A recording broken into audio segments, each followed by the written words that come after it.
ওয়ালাইকুম আসসালাম। আমি নামাজ পড়তে যাচ্ছি। আমার শালীর ঘর বাদ দেখা তোমার দাওয়াত থাকলো। শোনো না, তোমাদের বিয়েতে যা নিয়ম কি বলি আর। কেন রে, কি হয়েছে? প্রথম কথা হলো, তোমাদের বিয়ে করতে হলে 3টে স্টেপ পার করতে হয়। ঘরবার দেখা, তার 2 মাস পর পাঞ্চিনি, তার 2 মাস পর বিয়ে। তাহলে তো যার বিয়ে হবে সেটা খালি দিন গুনছে কবে বিয়েটা হবে। তাদের কেন কষ্ট দিচ্ছ ভাই? তারা কি দোষ করেছে? তাড়াতাড়ি বিয়ে দিলে তো হয়ে যায় নাকি?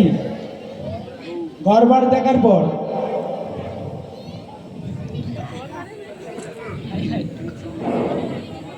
এটা কাকে?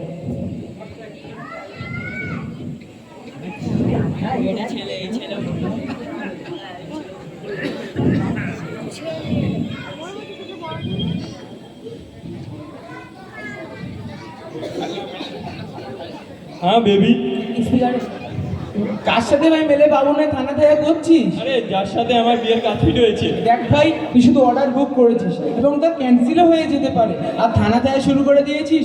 তাছাড়া বিয়ে না হওয়া পর্যন্ত একে অপরের সাথে কথা বলে ইসলামের দৃষ্টিতে না যায়।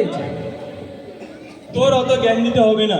2 মাস পর পাঞ্চিনি আর বিয়ের দাওয়াত একসাথে দিয়ে দিলাম।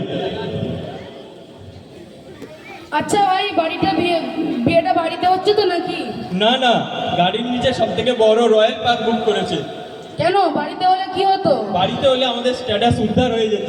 রয়্যাল ফ্যামিলির বিয়ে রয়্যাল জায়গাতে হলে তবেই তো লোক বলবে যে অমুকের ছেলের বিয়ে ম্যারেজ পার্ক হলে হয়েছে।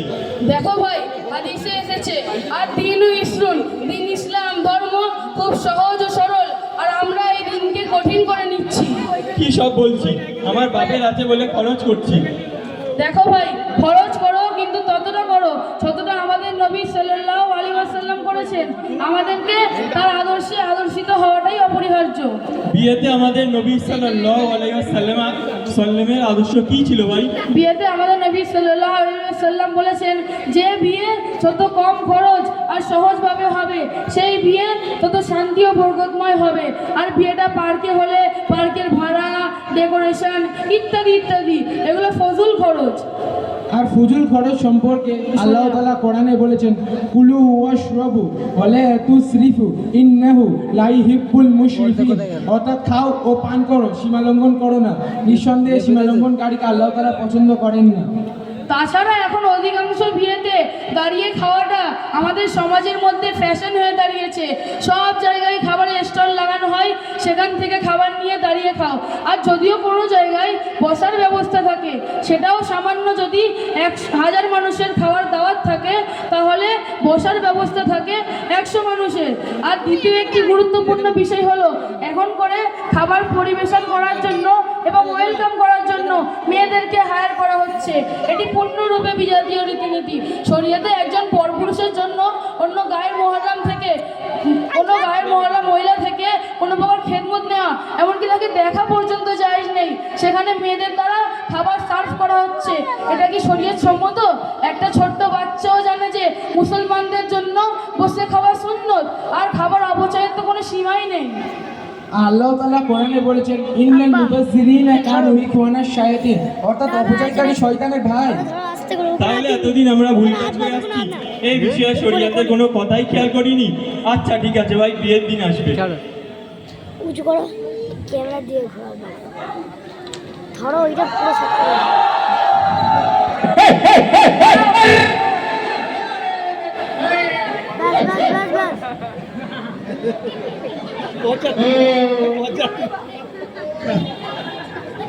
এটা কি হলো রে ভাই? তোমরা কি করছো? পুরো পাবলিক স্পটের রাস্তা বন্ধ করে হর্ন বাজিয়ে এটা কি হচ্ছে? আরে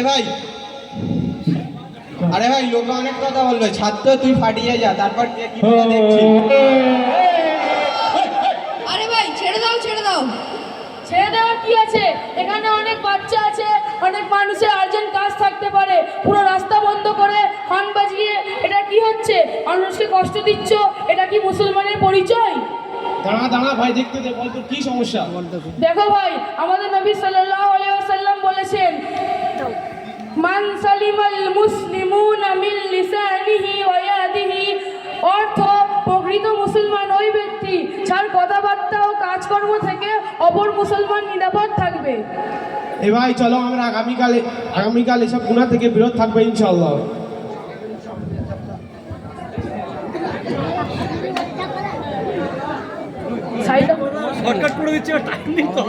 অ্যাসেন্স হোস্টিং এত কিছু দেখার পর এ কথা পরিষ্কার যে এখন থেকে বিয়ের আগে থেকেই ছেলে মেয়ে ফোনে কথা বলছে, পিতামাতা জানার সত্ত্বেও গুনাহকে গুনাহ মনে করছে না। এসব ফালতু রীতিনীতি মেনে দেরি করার কোনো মানে হয় না। আমাদের নবী সাল্লাল্লাহু আলাইহি ওয়াসাল্লাম তিনটি কাজে দেরি করতে নিষেধ করেছেন: নামাজ, জানাজা আর বিয়ে। আমরা বিয়েতে এতই খরচ করছি যে কোনো গরিবের মেয়ের বিয়ে হয়ে যাবে বা কোনো গরিবের অভাব মোচন হবে, এই ম্যারেজ হল বুক করছি, এই পার্ক বুক করছি, এই রয়্যাল হোটেল বুক করছি। এরই নাম কি দিন সহজ ও সরল?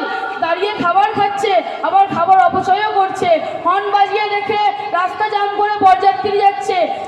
এটা কি প্রকৃত মুসলমানের পরিচয়? আরেকটি ভাবার বিষয় হলো যে এখন করে বিয়ে বাড়িতে মাকে ফুল পর্দা করে নিয়ে যাচ্ছে, আর স্ত্রীকে নেটের শাড়ি, মেয়েকে স্লিভলেস গাউন, পাড়া খাবার অন্য নেই।